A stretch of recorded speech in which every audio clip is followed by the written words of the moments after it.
welcome to the Flowers Gallery on Cork Street, where tonight we're here to celebrate the opening of A Life Vividly Lived, a response to the majestic and beautiful island of Inishturkbeg. Earlier today we spoke to some of the artists who spent 7 days there in September. Let's go and take a look at their work. Inishturkbeg Artists Week was inspired by the feeling that we wanted to share the sense of intoxication and inspiration that we all felt when we were there. So we felt that by having a number of artists coming, we could begin to capture some of the sense of creativity and pass on some of the sense of inspiration as well. We began to feel that the time that we spent on the island was time better spent, a cliche, but it was true. So the sense of capturing a more vivid, intense living experience became expressed in the notion of life vividly lived.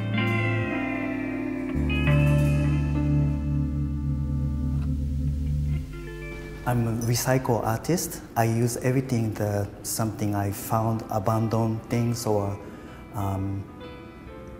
things people not care anymore, kind of things. Then I found these old things, just the next island from the Inishturkbeg. So I asked the person who owned the island, and then he said, take it. So I use it. I have a long-standing history with islands in my work.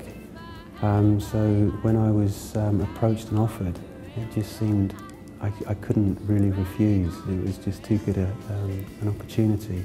Yeah, it was both quite overwhelming and exciting to, you know, the more I found out, the more uncertain I became about what to do, which actually made the whole project kind of worthwhile, yeah. I suppose, well, I heard about the residency there, and I heard sort of stories about this island, this sort of place. I didn't really know too much about it, really. I knew it's on the west of Ireland, in sort of the middle of a group of islands, and sort of looking out towards the Atlantic, and I thought it would sound like an interesting place. And then obviously when I heard about the residency and, you know, a group of artists going to this island and making work and sort of having a week sort of being cut off, it just sounded like something I wanted to be involved in, I think, really. First, everybody was really excited to be on the island, and then all of a sudden you start to think, oh, but what am I going to do? And there's so many options. Nicola working in the stables with a dog in attendance and a pony, you know, waiting to be committed to paper. Kay wandering around the shore looking for a dead bird that she'd found on previous days and that she was fascinated by. Shoei banging away on an old fuel drum that he'd found and making something beautiful out of it. Going around to Peter and understanding that he was fascinated by the light and capturing daybreak, noon and twilight. Going to the top of the island and finding Darren at work with this enormous piece of completely disobedient fabric, which he was interrupting the view with and having great sport, because he'd read on the website somewhere that there was an uninterrupted view to the States from where we were, and so he interrupted it. He thought that'd be fun.